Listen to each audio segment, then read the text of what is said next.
Welcome to another class of hours. এটা আমাদের একটা রেকর্ডেড ক্লাস, আমাদের স্টেলার ব্যাচ। এটা এইচএসসি সরি এসএসসি 2026 ব্যাচ যারা আছে তাদের ক্লাস 10 এর ইংলিশ ভার্সনের রেকর্ডেড ক্লাস। আমরা এই ক্লাসে আজকে Newton second law of motion থেকে কি করে আসলে আমরা ফোর্সের দিকে যাই, rate of change of momentum কি জিনিস, মোমেন্টাম কিভাবে চেঞ্জ হবে, চেঞ্জ অফ মোমেন্টাম ইটসেলফ জিনিসটা কি, পাশাপাশি ফোর্সকে কিভাবে আমরা কোয়ান্টিফাই করি বা কোয়ান্টিটেটিভ ডেফিনিশন নিয়ে আসি, এবং তার পাশাপাশি ইম্পালস অফ ফোর্স কি, ইম্পালসিভ ফোর্স কি, ইম্পালস অফ ফোর্স আর ইম্পালসিভ ফোর্স, এই ব্যাপারগুলো নিয়ে কথা বলতে চলেছি।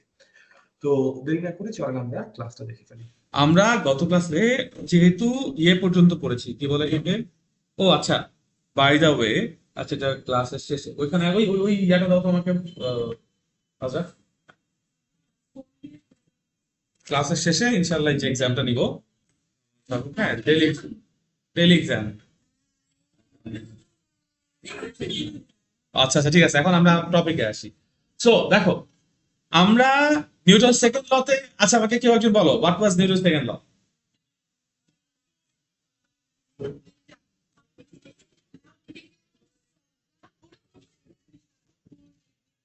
আমি বলেছি নিউটন সেকেন্ড ল এর স্টেটমেন্টটা কি? The rate of change of momentum is directly proportional to the applied force.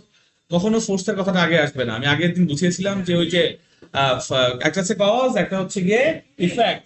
সবসময় কজটা পরে আসে, ইফেক্টটা আগে আসে। ইফেক্টের জন্য কজটা দায়ী, ব্যাপারটা এরকম, ঠিক আছে? So the rate of change of momentum is directly proportional to the applied force.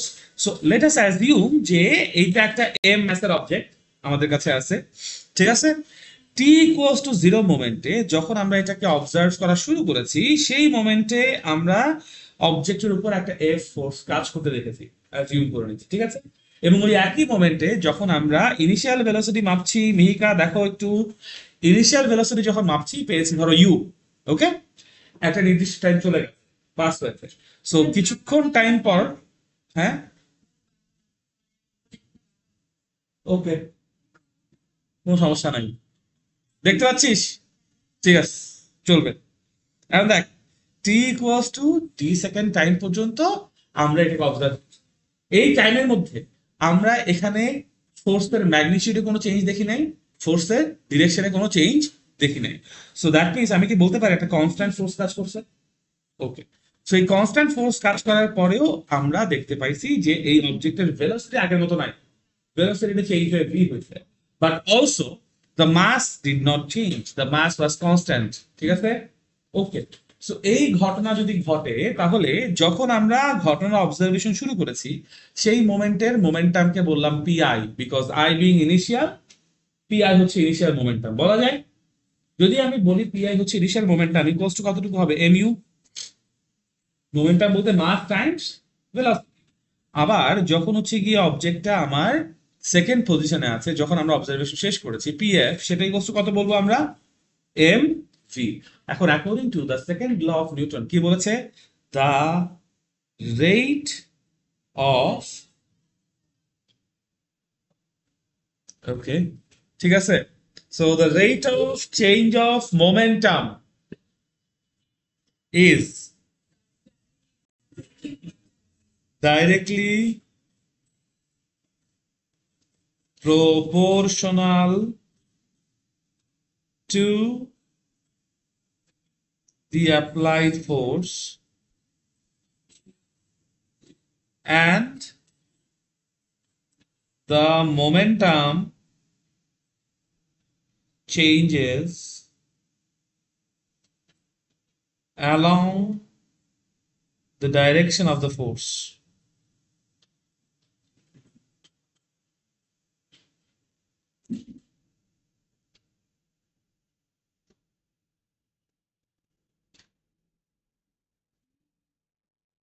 ঠিক আছে?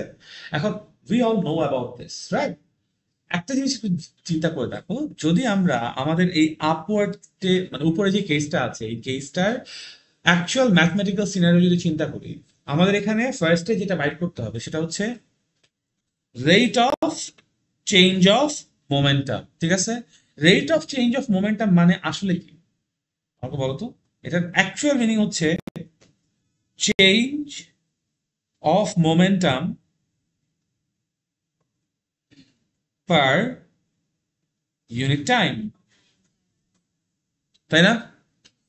Change of momentum per unit time.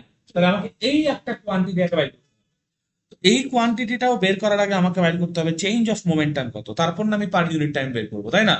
So this is Y আমি আগে চেঞ্জ অফ মোমেন্টাম কত এই কোয়ান্টিটিটা বের করতে চাই, চেঞ্জ অফ মোমেন্টাম। এখন আমরা যে কোনো কিছু চেঞ্জ কিভাবে বের করি, গত ক্লাসে বলছিলাম যে ডেল্টা সাইন বসায় বুঝে চেঞ্জ, তাই না? সো ডেল্টা পি মানে change of momentum. Delta P equals to কত হবে? P F minus P I. P F কত আমাদের জন্য? M V. পি আই কত আমাদের জন্য? M U. এখন আমরা কি বলতে পারি, ডেল্টা টি সেকেন্ডস টাইমে, ডেল্টা টি সেকেন্ডস টাইম বা টি সেকেন্ডস টাইম একই কথা, বিকজ টি এর স্টার্টিং কত? 0। তাহলে ডেল্টা টি মানে কি? টি মাইনাস 0 ইকুয়ালস টু টি আসবে। বাট তাও আমি সুন্দর দেখানোর জন্য ডেল্টা টি সেকেন্ড বললাম। ডেল্টা টি সেকেন্ড টাইমে আমার এই পার্টিকেলটার মোমেন্টাম চেঞ্জ হচ্ছে কত? ডেল্টা টি। তাহলে পার ইউনিট টাইম করলে মানে 1 সেকেন্ডে করলে কত আসবে? Delta P divided by delta T. Correct? এইটাকেই আমরা বলতেছি হচ্ছে গিয়ে rate of change of momentum. বুঝতে পারছো? কোনটাকে বলতেছি? Delta P divided by delta T. এটা হচ্ছে rate of change of momentum. ভাই ভালো মতো বুঝছো, চেঞ্জ অফ মোমেন্টাম একটা quantity, rate of change of momentum আরেকটা কোয়ান্টিটি, দুটো ডিফারেন্ট কোয়ান্টিটি। ঠিক আছে? According to Newton second law of motion আমাদের জন্য ইকুয়েশন হবে delta P by delta T is proportional to F. আমি কি গতদিন এই কথাটা বলেছিলাম যে প্রপোর্শনাল সাইনের একটা সাইড ওপেন একটা সাইড ক্লোজ? ওপেন সাইডে সবসময় ইন্ডিপেন্ডেন্ট ভ্যারিয়েবল থাকবে আর ক্লোজ সাইডে সবসময় ডিপেন্ডেন্ট ভ্যারিয়েবল থাকবে। এখন এইখান থেকে যদি আমি ইকুয়েশন ডেভেলপ করতে চাই তাহলে delta P divided by delta T equals to হবে কে ইনটু এফ, যেখানে K is a proportional constant. K is a proportional constant. Very good. এখন ব্যাপারটা বুঝছো, আমরা যখন rate of change of momentum বলছি, রেট অফ চেঞ্জ অফ মোমেন্টামের জন্য আমার আগে চেঞ্জ অফ মোমেন্টাম বের করতে হয়েছে। চেঞ্জ অফ মোমেন্টাম কেন হতে পারে? আমাদের কেস অনুযায়ী mass was constant, right? But the velocity changed from u to v. এটা একটা মোড অফ চেঞ্জ, আমরা এটা নিয়ে আলোচনা করছি। যেটা নিয়ে আলোচনা করে নেই সেটা চিন্তা করে রাখা একটু। If we want to keep a velocity constant but the mass is changing, এরকম একটা এক্সাম্পল আমরা দিতে পারি। সকালবেলা ঘুম থেকে উঠে যখন বাসা থেকে বেরো স্কুলের জন্য বা কোচিং এর জন্য, তখন দেখছো যে ঢাকা ওয়াসার একটা গাড়ি পুরা ট্যাঙ্ক ভর্তি পানি নিয়ে সামনে আস্তে আস্তে আস্তে আস্তে আগায় আর পানি দিয়ে দুই পাশের গাছ গাছাড়া বা রাস্তায় পানি দেয়, দেখছো? মেইনলি গাছ, রাস্তায় খুব একটা দেয় না, মেইনলি গাছ। সো এই ক্ষেত্রে তোমার যে total weight of the moving body আছে বা mass of the moving body আছে, এটা কি কনস্ট্যান্ট থাকতেছে? চেঞ্জ হচ্ছে না? যত সামনে আগাচ্ছে যেহেতু বিশাল অ্যামাউন্ট অফ পানি খরচ করতেছে, চেঞ্জ হচ্ছে না? আমি যদি এরকম একটা ট্রাকের বা পানি ক্যারিয়ারের ওয়াটার ক্যারিয়ারের ভেলোসিটি সেমও রাখি, যেহেতু মাস চেঞ্জ হচ্ছে, তার মানে কি মোমেন্টাম চেঞ্জ হচ্ছে? আর মোমেন্টাম চেঞ্জ হওয়া মানে ওখানে অবশ্যই ফোর্সের একটা ইম্প্যাক্ট থাকবে। ব্যাপারটা কি বুঝতে পারছি? সেটা নিয়ে কিন্তু আমরা এখানে আলোচনা করতেছি না, বইও আলোচনা কর না। আবার আরেকটা কেস চিন্তা করো, যেখানে আমি একটা কার রেসিং এ আছি, অথবা কার রেসিং তুমি বাদ দাও, তুমি মনে করো একটা বাসে উঠছো, যেই বাসটা ঢাকা থেকে চিটাগং যাবে, মোটামুটি 350 কিলো রাস্তা। এই 350 কিলো রাস্তা যাওয়ার সময় নর্মালি এসি বাসগুলা রিফুয়েল করে না, আর খেয়াল করছো? একবারই ফুয়েল নিয়ে জার্নি করতেছে, তাই না? সেটা গ্যাস হোক সেটা অয়েল হোক, রিফুয়েল করে না। ধরে নাও সে অয়েলে চলতেছে, তাহলে অ্যাট লিস্ট তার 20 থেকে 30 লিটার অয়েল লাগবে এরকম একটা বড় গাড়ি চালাইতে। পার লিটারে যদি 10 কিলোমিটারও ধরি, তাহলে আমার 20 কিলোমিটার মানে 350 যেতে হয়, তাহলে 35 কিলোমিটার 35 লিটারের কমের তেলে সে চলবে না। 35 লিটার যদি তেল হয়, তার কিলোগ্রামে নিলে অ্যাটলিস্ট 36 থেকে 40 কিলোগ্রাম হবে, বিকজ তেল একটু পানির থেকে ভারী। বুঝতে পারতেছো? এই পুরা 40 কেজি গাড়ির যাত্রা শুরু থেকে শেষ পর্যন্ত আস্তে আস্তে গ্র্যাজুয়ালি কমবে না? এবং এই ট্রাকটা বা বাসটা যখন রান করতেছে, ও কি সবসময় একই ভেলোসিটিতে রান করতেছে? ভেলোসিটিও চেঞ্জ হচ্ছে, ম্যাসও চেঞ্জ হচ্ছে, এরকম কেসও কি হইতে পারে? সো যখন আমরা বলতেছি চেঞ্জ অফ মোমেন্টাম, কখনোই এটা বলা নাই যে তোমার মোমেন্টামে মাস ফিক্স থাকবে, ভেলোসিটি চেঞ্জ হবে, অথবা ভেলোসিটি ফিক্স থাকবে বা মাস চেঞ্জ হবে, যে কোনো একটা চেঞ্জ হইলেই হইতে পারে, বা দুইটাও চেঞ্জ হইতে পারে। আমরা আমাদের অঙ্ক করার সুবিধার জন্য ক্লাস 9-10 একটা মাত্র কেস নিয়ে কাজ করি, সেটা হচ্ছে কেস 1। লেখো সবাই। ইন্টারে যখন উঠবা তখন আমরা বাকি কেস গুলো নিয়ে আলোচনা করব, বাট ফর নাও আমরা একটা মাত্র কেস নিয়ে আলোচনা করব। মাস constant,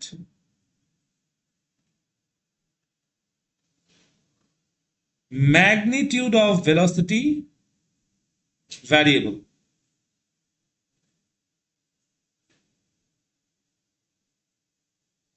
mass constant, magnitude of velocity হচ্ছে ভ্যারিয়েবল। ম্যাগনিটিউড অফ ভেলোসিটি কেন বললাম? কারণ ভেলোসিটি চেঞ্জ হইতে গেলে ডিরেকশনও চেঞ্জ হইতে পারে। আমরা এখানে ডিরেকশনের চেঞ্জটা কনসিডার করছি না। আমরা যদি আগের ফিগারটাতে চলে আসি, কনস্ট্যান্ট রাখছি, ভেলোসিটি ডিরেকশন দুই দিকেই কি সামনের দিকে আসছে, জাস্ট ইউ থেকে ভি তে হয়েছে, আর কোনো চেঞ্জ আছে না। শুধুমাত্র এবং শুধুমাত্র এই কেসের জন্য আমরা আমাদের সেকেন্ড ল আছে, delta P by delta T equals to K F. Delta P by delta T equals to K F. এইটাকে আমরা লিখতে পারি ডেল্টা পি এর জায়গায় M V minus M U divided by T equals to K F. বুঝতে পারছো?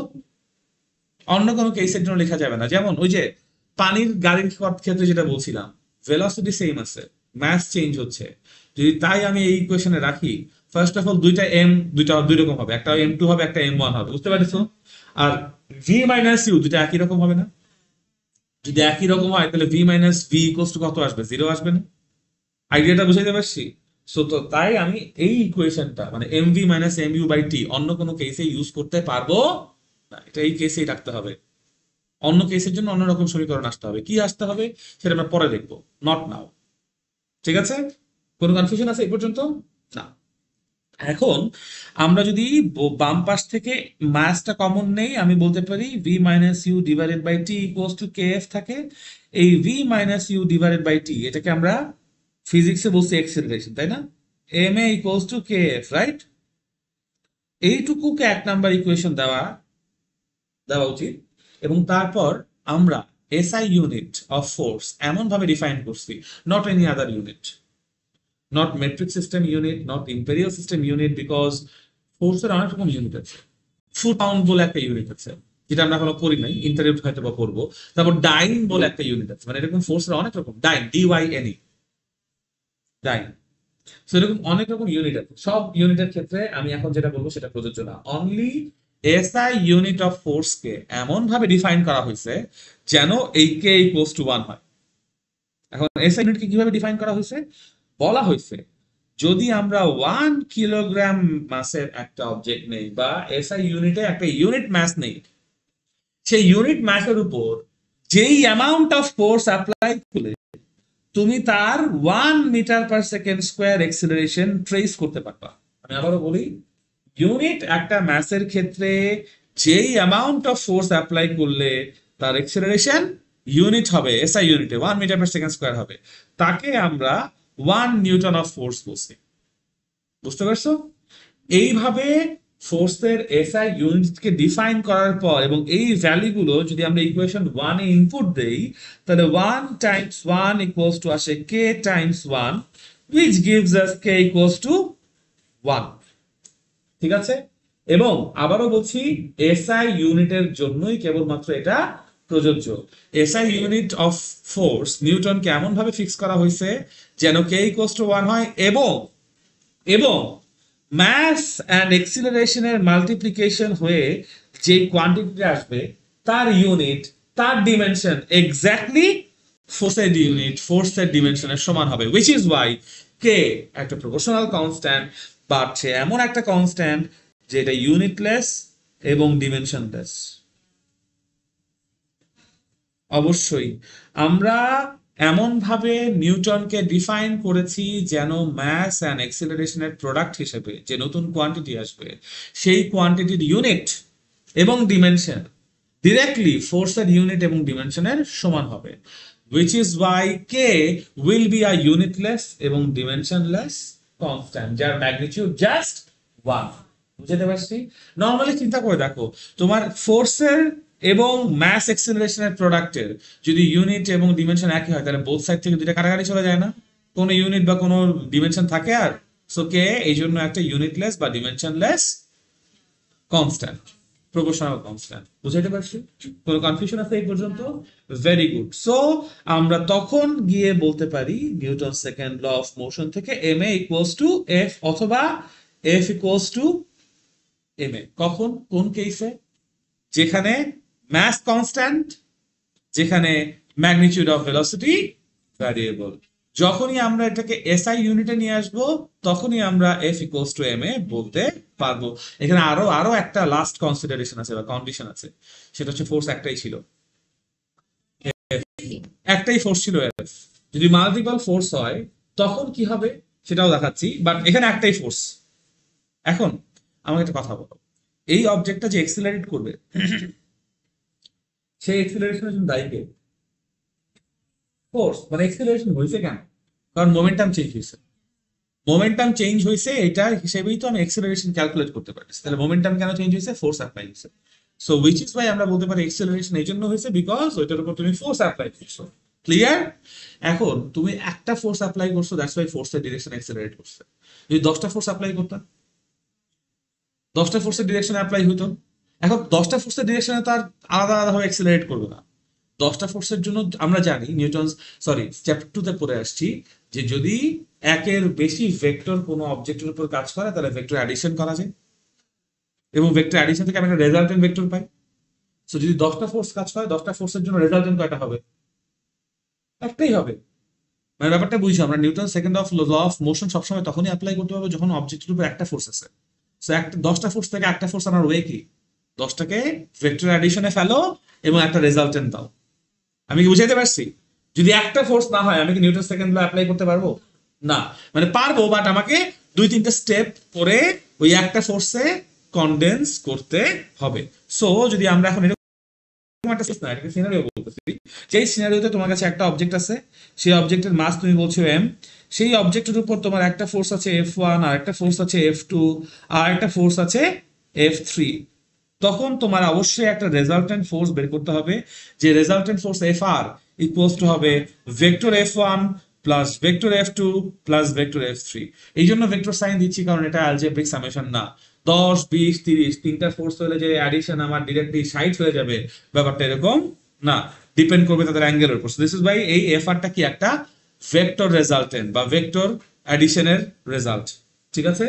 So তারপর আমি তাহলে তখন বলতে পারি যে ঠিক আছে ভাই, তিনটা ফোর্স মিলে এই যে আমার এম ম্যাসের অবজেক্ট আছে, এটা একটু বড় হয়ে গেছে, বাঁকা হয়ে গেছে, বাট মানে একই জিনিস এসেনশিয়ালি চিন্তা করো।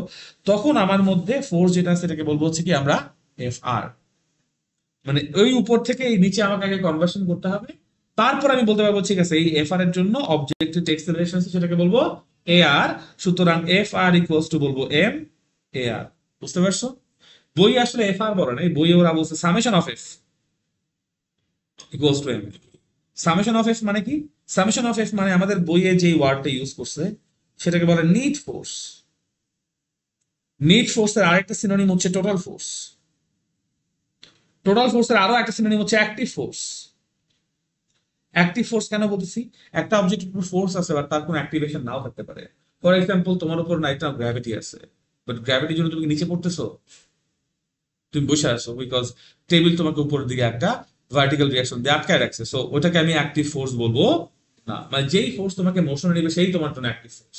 বুঝতে পারছি? আবার অ্যাক্টিভ ফোর্সের আরো একটা নাম আছে, সেটাকে বলি রেজাল্টেন্ট ফোর্স। এসেনশিয়ালি এই চারটা জিনিস একই কথা মিন করে: total force, net force, active force, resultant force. So তোমার অবজেক্টের উপর যে Newton second law of motion, সেটা summation of F equals to M A. ওই সামেশন অফ এফ কেই আমরা এফ আর বলতেছি। বুঝাইতে পারছি? কোন কনফিউশন আছে? Very good.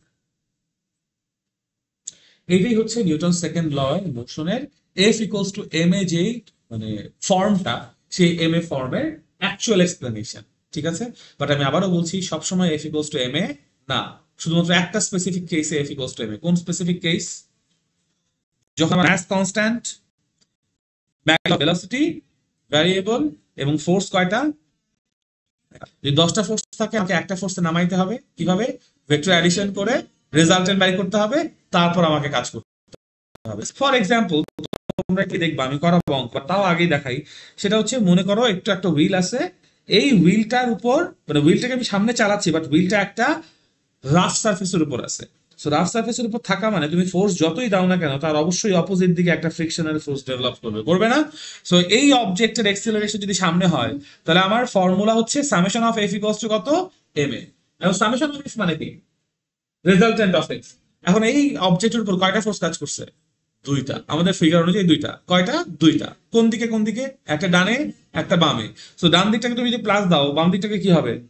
So summation of F মানে হবে এফ মাইনাস এফ কে ইকুয়ালস টু,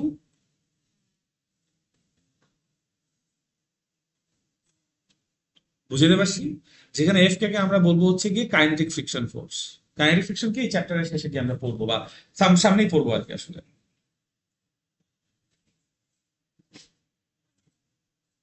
এবার বলো, ওই যে ইপসিতা কোয়েশ্চেন করতে গেছিলাম।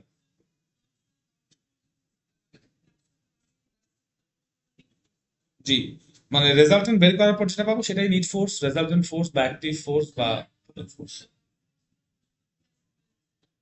তাই তো রেজাল্টেন্ট ফোর্স দিতে হবে, স্টিল সমস্যা নাই তো। মানে আমার কাজই হচ্ছে রেজাল্টেন্ট বের করা। তখন ফোর কোনো ফোর্স থাকবে না, তাহলে আমার তো ওখানকার কোনো এক্সেলারেশন ওই ফোর্স গুলোর জন্য অ্যাটলিস্ট আসবে না। বুঝেছি? আর কোনো কনফিউশন আছে কারো এই পর্যন্ত এটা নিয়ে? Very good. সো এই হচ্ছে কি আমাদের জন্য ফোর্সের equation F equals to M, right? এখন এটা তো এফ ইকুয়ালস টু এম তো মাত্র একটা কেসের জন্য, বাট সবগুলো দুনিয়ার যে কোনো কেসের জন্য ফোর্সের ইকুয়েশনটা দেখতে হচ্ছে এরকম, delta P by T equals to F, because K equals to কত, 1। আচ্ছা, delta P by T equals to কত?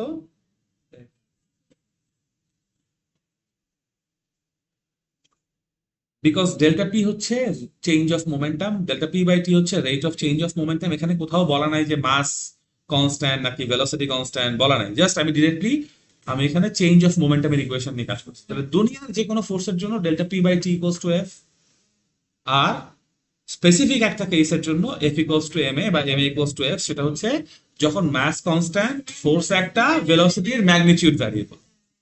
তিনটা কন্ডিশনের জন্য। বুঝাইতে পারছি? কোনো কনফিউশন আছে? Very good. এখন একটা জিনিস দেখো, আমি যদি এই ইকুয়েশনের বোর্ড সাইডে টাইম টি দিয়ে মাল্টিপ্লাই করে দিই, তাহলে কি পাবো? Delta P equals to F টি, তাই পাবো না? এই যে এফ টি, এই এফ টির একটা নাম আছে, এটাকে বলে impulse of force. Impulse of force, impulse of ফোর্সকে আমরা জে দিয়ে এক্সপ্রেস করি। ইটস আ নিউ কোয়ান্টিটি, তোদের সিলেবাসে নাই, বাট এফ ইন্টু টি দিয়ে ম্যাথ আসে। Because delta P by T equals to F, T দিয়ে মাল্টিপ্লাই করলে কি এফ ইন্টু টি, মানে নর্মাল ইকুয়েশন না। সো এই জন্য এগুলোর ম্যাথ আসে এমসিকিউতে বা সিকিউতে, দ্যাটস ওয়াই দেখাচ্ছি। সো এখন কথা হচ্ছে এই ইম্পালস অফ ফোর্স মানেটা কি? ইম্পালস অফ ফোর্সের একটা ডেফিনেশন হচ্ছে the product of force into time duration. এই যে এটা বুঝতে পারছো, তাই না? এটা হচ্ছে ম্যাথমেটিক্যাল ডেফিনেশন, বাট কোয়ালিটেটিভ ডেফিনেশনটা হচ্ছে, একটা জিনিস দেখো, তোমার একটা অবজেক্টের উপর তুমি ফোর্স অ্যাপ্লাই করছো, তার কারণে কি হয়েছে? সে মোমেন্টাম চেঞ্জ করছে, রাইট? এখন যদি কেউ কোয়েশ্চেন করে কতটুকু মোমেন্টাম চেঞ্জ করছে, সেটা কার জন্য করছে? ফোর্সের জন্য না? তো যখন আমি কতটুকু মোমেন্টাম চেঞ্জ করছে এই কোয়েশ্চেনের অ্যান্সার দিই, আমি কি বেসিক্যালি কজ এর ইম্প্যাক্ট বা ইফেক্ট কতটুকু সেটা বলছি না? সো একটা ফোর্স অ্যাপ্লাই করার ফলে কোনো অবজেক্টের যে ইম্প্যাক্ট হচ্ছে, যে ইফেক্ট হচ্ছে, যে সেই ইফেক্টটা কতটুকু, সেই কতটুকু মাপার জন্য আমি যে কোয়ান্টিটি ইউজ করি তাকেই বলবো impulse of force. Because because J equals to কি বলতেছি আমরা? ডেল্টা পি বলতেছি না, তাই না? So J equals to F into T. Oh by the way, J is a vector quantity, impulse of force is a vector quantity. ঠিক আছে? দেখো, জে ইকুয়ালস টু কত? এফ ইন্টু টি না? F into T equals to কত? Delta P না? Delta T মানে কি? Change in বা চেঞ্জ অফ মোমেন্টাম। মানে তুমি লিটারালি ডেল্টা পি বের করার মাধ্যমে চেঞ্জ অফ মোমেন্টাম বের করতেছো। তাহলে জে মানে কি? Change of momentum. তুমি যখন জে বের করতেছো, তুমি কতটুকু চেঞ্জ অফ মোমেন্টাম হচ্ছে সেটা বের করতেছো। ফর এক্সাম্পল, তোমার হাতে একটা বল আছে, তুমি বলটা একটা ওয়াল বরাবর ছুঁড়ে মারলা, ওয়ালে বাড়ি খাইতো, তারপর বলটা কি করবে? বাউন্স ব্যাক করবে না যদি বাউন্সই হয়। সো বাউন্স ব্যাক কেন করতেছে? বিকজ ওয়ালের কাছ থেকে সে একটা রেজিস্ট্যান্স ফোর্স পাইছে, রাইট? সো কতটুকু জোরে বাউন্স করবে ডিপেন্ড করবে কিসের উপর? ওয়াল কতক্ষণ ধরে কন্ট্যাক্টে রাখছে এবং কত জোরে রেজিস্ট্যান্স দিছে। সেম কথা, তোমার গালে যদি কেউ চটকানা মারে অথবা তুমি কারো গালে চটকানা মারছো, ওকে, হ্যাঁ, সো কতটুকু ফোর্স অ্যাপ্লাই করছে এবং কতক্ষণ ধরে সেই চটকানাটা কাজ করছে, দুইটা মিলে ইম্প্যাক্ট না? সেটার উপর বেস করে ডিপেন্ড করে তোমার ঘাড় ঘুরে যাবে না? আমি বুঝাইতে পারছি? ওকে, ওকে, ক্রিকেট খেলার কথা চিন্তা করো। যখন ক্রিকেট ফিল্ডের মধ্যে, যখন এখন আন্টি আসতেছে ঠিকঠাক মতো, থ্যাংক ইউ আন্টি। যখন ক্রিকেট ফিল্ডে একটা ক্রিকেট বলের সাথে ক্রিকেট ব্যাটের সংঘর্ষ হচ্ছে, কলিশন হচ্ছে, ওই টাইমেও তুমি চিন্তা করে দেখো, ক্রিকেট ব্যাট এবং ক্রিকেট বল যত বেশি টাইম ধরে কন্ট্যাক্ট করতেছে, ক্রিকেট বল এবং ক্রিকেট ব্যাট যত বেশি টাইম ধরে কন্ট্যাক্ট করতেছে, তত ইম্প্যাক্ট চেঞ্জ হয়ে যাচ্ছে না? কম টাইম ধরে করলে একরকম ইম্প্যাক্ট, বেশি টাইম ধরে করলে অন্যরকম ইম্প্যাক্ট। আমি কি বুঝাইতে পারছি জিনিসটা? সো এই পুরো রেজাল্টটা, এই পুরো ইম্প্যাক্টটা তুমি যে কোয়ান্টিটি দিয়ে বুঝবা, সেই কোয়ান্টিটি হচ্ছে ইম্পালস অফ ফোর্স বা চেঞ্জ অফ মোমেন্টাম। বুঝাইতে পারছি?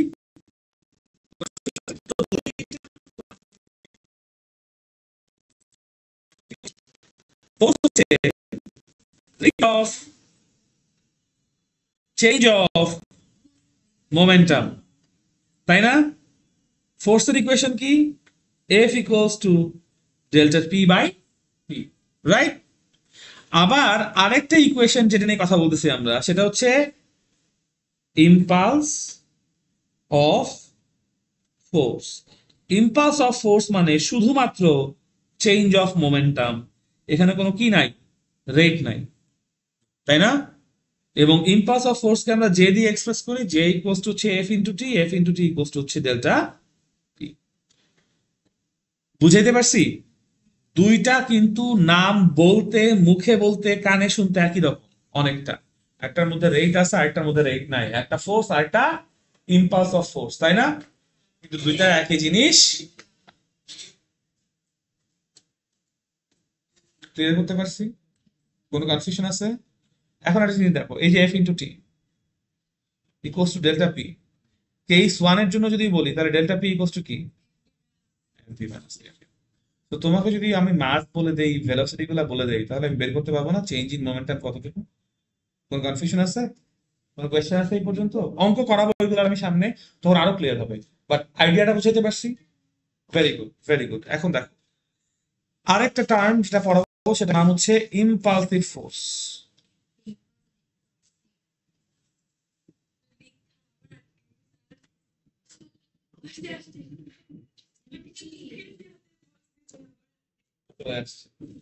So impulsive force কি?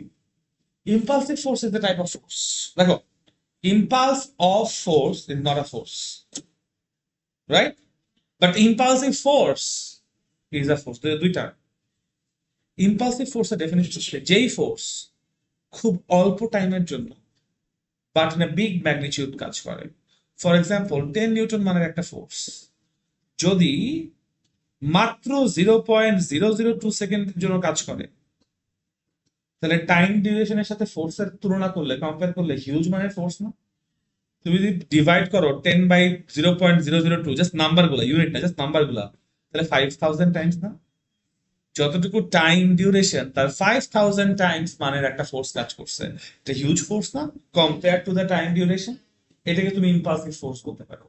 যেই ফোর্সটা খুবই অল্প টাইম ডিউরেশনের জন্য একটা বিগার অ্যামাউন্ট অফ ফোর্স কাজ করে, তাকেই আমরা বলবো ইম্পালসিভ ফোর্স। ইম্পালসিভ ফোর্সের যে অ্যাকশন বা ইম্প্যাক্ট, ওইটাকেই বলবো আমরা ইম্পালস অফ ফোর্স। ওই যে একটু আগে যেটা বলছিলাম, চর মারছো কাউকে, ওটা একটা ইম্পালসিভ ফোর্স। ওটার ইম্প্যাক্ট কি? ঘাড় ঘুরে গেছে। ঘাড় কতটুকু ঘুরছে? মানে ঘাড়টা কত জোরে ঘুরছে, মানে কত জোরে ঘুরছে না, আসলে জোরে ঘুরলে তো আবার রেটটা চলে আসে। মানে ঘাড়টা কতটুকু ঘুরছে, আগে ভেলোসিটি কত ছিল, পরে ভেলোসিটি কত হয়েছে। বা ওই যে বল বাউন্স ব্যাক করছে, আগে ভেলোসিটি কত ছিল, বাউন্স ব্যাকের পরে ভেলোসিটি কত। বিকজ আমি এখানে ম্যাথকে কনস্ট্যান্ট ধরার চেষ্টা করতেছি প্রতিবার, বাট সবসময় আমি আবারও বলি, ম্যাথ যে কনস্ট্যান্ট থাকবে এরকম কিন্তু না। দ্যাটস ওয়াই আমি আসলে ভেলোসিটি রেসপেক্টে চিন্তা করতে বলছি না, আমি মোমেন্টামের রেসপেক্টে চিন্তা করতে। ফোর্সের সাথে আমার মোমেন্টামের সম্পর্ক, শুধু ভেলোসিটির না, শুধু ম্যাসের না, মোমেন্টামের সম্পর্ক। যদি ইম্পালস অফ ফোর্স নিয়ে কথা বলো তাহলে চেঞ্জ অফ মোমেন্টাম নিয়ে কথা বলতেছো। যদি শুধুমাত্র ফোর্স বা ইম্পালসিভ ফোর্স নিয়ে কথা বলো তাহলে rate of change of momentum নিয়ে কথা বলতেছো। বুঝাইতে পারছি? ফোর্স যা, ইম্পালসিভ ফোর্সও তা। ফোর্সের টাইম ডিউরেশন নিয়ে কোনো বাধা ধরা নিয়ম নাই, কিন্তু ইম্পালসিভ ফোর্সে বলা হয়েছে খুবই অল্প অ্যামাউন্ট অফ টাইমের মধ্যে বিগার অ্যামাউন্ট অফ একটা ফোর্স কাজ করবে। এটাই ক্লিয়ার করতে পারছি? কোনো কনফিউশন আছে? কোনো কোয়েশ্চেন আছে? Very good. আজকে এই পর্যন্তই তাহলে ইনশাল্লাহ। আগামী ক্লাসে আমরা হচ্ছে গিয়ে নিউটন সেকেন্ড ল তো শেষ করে ফেললাম, থার্ড লতে যাবো এবং তারপর ম্যাথমেটিক্যাল প্রবলেমে চলে যাবো ইনশাল্লাহ। ঠিক আছে? তোমাদের বাসায় হোমওয়ার্ক থাকবে যেটা তোমরা আমার ফেসবুক গ্রুপে আপলোড দিবা। সেটা হচ্ছে আজকে যেহেতু Newton second law of motion ভালো মতো শেষ করে ফেলেছি, মেহনাজ তুমি একটু কারো কাছ থেকে গত ক্লাস দুটো লেকচার নিয়ে নিও ছবি তুলে। ঠিক আছে? ওকে, আমি যে গত দুটো ক্লাস রেকর্ড করতে পারিনি আসলে, একটু যে হসপিটাল থেকে আসা যাওয়া করছে এই জন্য। সো এনিওয়েজ কি বলছিলাম জানি, হ্যাঁ, আজকে পর্যন্ত যতটুকু পড়িয়েছি চ্যাপ্টার 3 এখান থেকে যেই কোয়েশ্চেন গুলো হতে পারে, যেমন ফোর্সের ডেফিনিশন কি জিজ্ঞেস করতে বলতে পারে, তাহলে তোমাকে বলতে হবে force is a physical quantity যেটা ইনার্শিয়া ব্রেক করে অথবা করা ট্রাই করে, এন্ড ফোর্স হচ্ছে এমন একটা কোয়ান্টিটি, কোয়ান্টিটির ডেফিনেশনে আসবে যেটা কোনো মাসের উপর অ্যাপ্লাইড হয়ে তার এক্সিলারেশন ক্রিয়েট করে, শেষ, তাই না? অথবা তুমি এটাও বলতে পারো the rate of change of momentum is directly proportional to the applied force. ফোর্সের কয়টা ইকুয়েশন আসতেছে? দুইটা। একটা হচ্ছে F equals to delta P by T for every case, এবং যখন ম্যাস কনস্ট্যান্ট, ভেলোসিটির ম্যাগনিটিউড ভ্যারিয়েবল এবং একটা মাত্র ফোর্স কাজ করতেছে তখন F equals to M A. এইখানে এফ বলতে আমরা নিট ফোর্স বা রেজাল্টেন্ট ফোর্স বলতে, এই পুরাটাই ডেফিনিশনের মধ্যে আসা উচিত। আমি বলছি না তোমাকে দিতেই হবে, বাট আসা উচিত। আসলে তোমার খাতার সাথে বাকিগুলা ডিফারেন্স থাকবে। বুঝতে পারছি? মানে ফোর্স সম্পর্কে তুমি যা যা জানো তুমি সব জেনে দিচ্ছ, এবং কখন কোনটা কাজে লাগবে এটা তোমরা আসলে বলতে পারি না, তাই না? সো পুরোটাই জেনে রাখা বা প্র্যাকটিসের মধ্যে রাখা ভালো। এরকম টাইপের যত রকম কোয়েশ্চেন্স এবং ডেরাইভেশন, যে like F equals to M A derive করবো, কেমনে করবো, যেভাবে করে নিয়ে আসছি, যে কন্ডিশন গুলোর কথা বলছি, রাইট, এইগুলো অনুযায়ী বাসায় করে ক্যালকুলেশনটা করে আমার জন্য দিয়ে দিবা পোস্ট। ঠিক আছে? আর নবনী তোমার প্রবলেম গুলো, তুমি প্রবলেম পোস্ট করছো, তুমিও প্রবলেম পোস্ট করছো, আমি তো এই কদিন আসলে সময় পাই না, ইনশাল্লাহ এই উইকের মধ্যে এগুলো আমি ক্লিয়ার করে দিই। ঠিক আছে? জি স্যার। তাই তো আলহামদুলিল্লাহ, চ্যাপ্টার 2 তোমরা প্র্যাকটিস করো, আমাদের শেষ করে রাখছি। তোমরা প্র্যাকটিস করো, প্রবলেম যদি আমাকে দাও আমি প্রবলেম সলভ করে দিব, সমস্যা নাই। ঠিক আছে? ওকে, ঠিক আছে।